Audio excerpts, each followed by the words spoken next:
బుల్లితెర reality show Bigg Boss season 7 ఊహించని స్థాయిలో సక్సెస్ సాధించింది. ఆ షో నిర్వాహకులకి లాభాల పంట పండింది. ఇక ఆ షో కంటెస్టెంట్స్ కి సైతం ఊహించని స్థాయిలో పేరు వచ్చింది. ఇప్పుడు సీజన్ 8 కి రంగం సిద్ధమవుతోంది. మరొక వైపు బిగ్ బాస్ ఫ్యాన్స్ ఈ షో కోసం ఆసక్తిగా ఎదురు చూస్తున్నారు.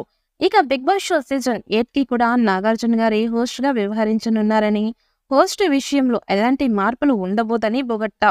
జూన్ లేదా జూలై మొదటి వారం నుంచి బిగ్ బాస్ షో సీజన్ 8 మొదలు కానుంది. అయితే ఈ నెల ఆఖరు నుంచి బిగ్ బాస్ షో కోసం కంటెస్టెన్సీ ఎంపిక ప్రక్రియ మొదలు కానుందని సమాచారం. ఇక Bigg Boss show season 7 ratings పరంగా అదరగొట్టింది. ఇక బిగ్ బాస్ షో సీజన్ 8 కూడా ఊహించని స్థాయిలో సక్సెస్ చేయాలని బిగ్ బాస్ టీం ఎంతో కష్టపడుతున్నట్టు తెలుస్తోంది.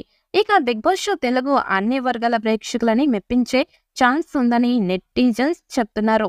ఇక గతంలో పోలిస్తే నాగార్జున సైతం హోస్టింగ్ విషయంలో కొంత మారిపోయినట్టుగా కామెంట్స్ వ్యక్తమవుతూ ఉన్నాయి. ఇక నాగార్జునకి ఈ షోకి భారీ రేంజ్లో పారితోషికం దక్కుతోంది. Bigg Boss show season 8 contestants వీళ్ళేనంటూ కొందరి పేర్లు వినిపిస్తున్నాయి. యాంకర్ ఉదయ్ భాను, వర్షిణి, దీపికా పిల్లి, జబర్దస్త్ నుంచి నటి వర్ష, నటుడు ఆటో రాంప్రసాద్, చమక్ చంద్ర సీరియల్స్ నుంచి Nirupam, singer Mangli, Mohan Bhogaraju, Hebah Patel, Surabhi, dance master Yash Pandu, youtubers Prasad Behara రాబోతున్నట్లుగా వార్తలు వస్తున్నాయి. ఇక బిగ్ బాస్ సీజన్ 8 కి సంబంధించి త్వరలోనే అధికారికంగా మరిన్ని అప్డేట్స్ రాబోతున్నాయి. మరొక ఎంటర్టైన్మెంట్ ఛానల్లో బిగ్ బాస్ షో ప్రసారమవుతుందన్న వార్తలు కూడా వినిపించాయి. కానీ స్టార్ మాలోనే ఈ షో ప్రసారమవుతోంది అనేది కూడా తెలుస్తోంది. ఇక సీజన్ 8 ని ఉల్టా ఫుల్టాకి మించి అత్యధిక టీఆర్పీ వచ్చేలా ప్లాన్ చేస్తున్నారు. ప్రేక్షకుల ఊహించని టాస్క్లు రాబోతున్నట్టుగా తెలుస్తోంది. అలాగే ఓటీటీలో పద్ధతిలో కూడా కొత్త రూల్స్ ని తీసుకురాబోతున్నట్టు సమాచారం.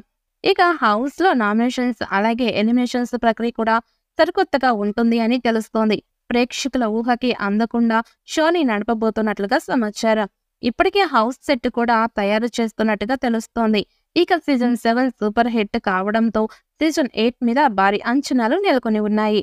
ఇక మరి ఆ అంచనాలను కొత్త సీజన్ అందుకుంటుందా లేదా అన్నది చూడాలి.